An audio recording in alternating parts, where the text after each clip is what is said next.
Hi there, I'm Vincent Bos, and I'm a life coach, relationship coach, and breakup coach. And in today's podcast, we're going to be discussing how to stop your divorce. I provide audio coaching for saving a crumbling relationship, trying to get an ex back, attracting someone new, and life coaching. Visit www.dateme.tips for more details. Please check your spam and junk folders if you are expecting an email from me. Check out my socials for extra content. The links are in the description. So now let's get back into today's podcast, and today we are discussing how to stop your divorce. So if you feel that your marriage is in trouble, it can feel terrifying. In today's podcast, I'm discussing 3 pieces of advice for trying to stop your marriage ending in divorce. So let's get straight into this, and point number 1 is stage a relationship reset. Now it's really important for me to say this is during your relationship, this is during your marriage, this isn't post-breakup. If unfortunately you've now broken up, I suggest you follow different advice that I give in my breakup podcast, because if you're now split up, if you're broken up, if you are post-breakup, then the advice I would give is different to what I'm about to say. With that being said, if your relationship is still intact, even if it's just hanging by a thread, then this is what I suggest you do. And point number 1 is staging a relationship reset. Now it's really important that everything you do when you hear and follow my advice here is done with authenticity. You have to be authentic. If your partner, if your wife, if your husband doesn't believe what you are doing and saying is authentic and genuine, well, unfortunately, it's going to have no positive outcome. It's going to have no benefit to you whatsoever. So with authenticity being at the front and center, I would like you to write a letter expressing your love, your hopes for the future, and apologizing if necessary. And if necessary is absolutely key here, because if you don't have anything to apologize for, then I don't suggest that you do. But be honest. Think about things. The likelihood is there's going to be something that you probably feel you need to apologize for. But if you really don't, then don't just add something in for no reason. More importantly is that you focus on showcasing your love and your hopes for the future. Now, whether you leave this letter under their pillow, whether you leave it on the breakfast table, whether you hand it to them before you go out to work, whatever it may be, you need to make sure, of course, that they get to see this letter. Don't leave it in a place where you can't be certain that they've ever read it. You need to make sure that they have. Of course, the aim here is to try and revitalize your relationship. You're staging a relationship reset. Along with this, I suggest that you create a physical or digital showcase of the great times you've shared together. Now, this could be an old school photo album, or it could be something you do digitally, whether that is through some type of app, or maybe you're even using something like YouTube, where you are going to be putting videos, video clips, things, experiences, things that you and your partner can watch together, watch it back, remember those good times. So again, it doesn't matter whether it is physical, whether it is digital, you need to be putting photos or videos or a combination of both in a place where both of you can view them together and really remember the good times you've shared together. Remind yourselves of the reason as for why you are together in this marriage. Reminding yourself of those great times can really help you remember what is worth fighting for. I would then like you to plan an activity that you love together and perhaps haven't done in a very long time. Something simplistic. It doesn't have to be overly elaborate. Something I would suggest here could be, for instance, a picnic or something along those lines. Maybe you haven't had a picnic since you first got married, and now you're thinking, this could be that type of thing. I want you to make the suggestion. Obviously, have a plan in advance. So say to your partner, hey, I was wondering on this Saturday, would you like to go for a picnic? Now, of course, you need to make sure it is weather appropriate. You need to be making sure it's going to match the time of year. You need to make sure whatever it is that you are doing and where you are is going to be available and possible. But make the suggestion. Don't just have a vague idea. Don't ask for their opinion. I want you to take the first foot forward here. I want you to put your front foot forward, your front foot best, and I want you to be leading in this regard by making a suggestion. Now, your partner might say no, but it doesn't necessarily mean that they don't want to do it. It might just be that they are busy. Now, you should hopefully know their schedule since you're married, so try to avoid this possibility. Think of a time, date, location, and thing to do that there is no real reason that your husband or your wife wouldn't say yes. So now let's get into point number 2 and the second point of today's podcast. Please like this video if you're watching on YouTube. And if you have a new hype feature, please hype this video as well. If you like my content, subscribe to the channel to keep updated. And point number 2 is tap into their love language. Now, it's really important that you do connect with your partner's love language. You likely did this at the beginning of your relationship, let alone the beginning of your marriage. But right now, this might not be something that you're really connecting with in a proper and thorough way. And this is why I think it's really important to try and tap into their love language once more to revitalize this relationship and hopefully prevent the relationship breakdown and avoiding divorce.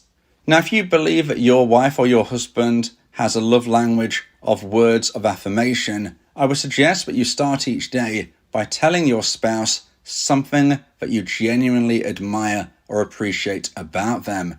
This is going to put you in a good position to reconnect with them emotionally by, of course, tapping into their love language, if it is words of affirmation. Now, perhaps your partner actually has a love language of acts of service. Now, if that's the case, then I suggest that you do something that they've been stressing about without being asked. For instance, maybe fixing something, or doing a task, or perhaps doing an errand for them. Maybe you could prepare their favourite meal. This will really help if your partner has a love language of acts of service. And again, it could really tap into that love language and that deeper connection that we're looking for. If your husband or wife has a love language of gifts, well, I would surprise them with a thoughtful but not expensive gift. Now, this is really important. This isn't about using money game. This isn't about trying to buy love. No, this is about tapping into that love language once more. If you believe it is gifts, remember, it's about being thoughtful rather than expensive. For instance, it could be a book that you know they'd love, or a very small keepsake, something tied to a shared memory that you have between you, a connection to rebuild that bond. If you believe the love language of your partner is quality time, then you need to be dedicating uninterrupted time to them. It's not rocket science, but sometimes we need to remind ourselves this is what we need to do. This means no screens, no phones, no tablets, nothing like that. Don't do any multitasking. Don't think, well, I'm just going to do a bit of work whilst I'm with my partner.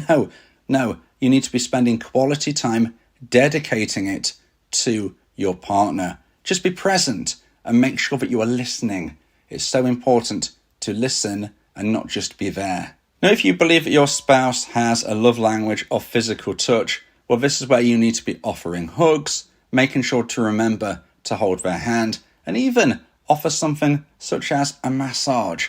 This is all part of the physical touch love language. And of course, if you are married, then you should be rebuilding that physical connection. Maybe this has started to drift away due to stresses or whatever is the problem within your marriage. Make sure physical touch is a part of it. The difference between a platonic friendship and a romantic relationship, let alone a marriage, really is physical intimacy. So let's make sure that we can regain that spark, because these gestures can really reignite emotional and physical intimacy within your relationship and marriage. Now, if you would like advice and support about how to try and increase the chance of saving your marriage, then you may want to consider my audio coaching service, where me and you can speak one-on-one about your unique specific situation. We could even have a 3-way call if you would like us to speak with your partner simultaneously. Go to my website www.dateme.tips for more information about how I can become your coach and your teammate via my audio coaching service. Talking about your feelings can also improve your mental health. It helps prevent the buildup of negative emotions, which can lead to stress, anxiety, depression, and even physical health issues. Speak your heart to free your mind. So now let's get into point number 3 and the final point of today's podcast. If you feel that this podcast has helped you, then please consider buying me a coffee. The link to do so is in the description. And point number 3 is Emergency Love Revival Weekend. Now this is something that I suggest you do whether you are married and worried that your marriage is breaking down and maybe moving into divorce, or maybe you're not even married but you are in a long-term committed relationship and you're living together. I think this is really important to revitalize your connection. And that is what I call an emergency love revival weekend. Now, I would like you to plan a weekend away at a hotel. Now, you might be listening to this and thinking, well, I don't have the money for that. I don't have the money for a trip. Well, listen, it can be a trip away. It could be miles away, but it doesn't have to be.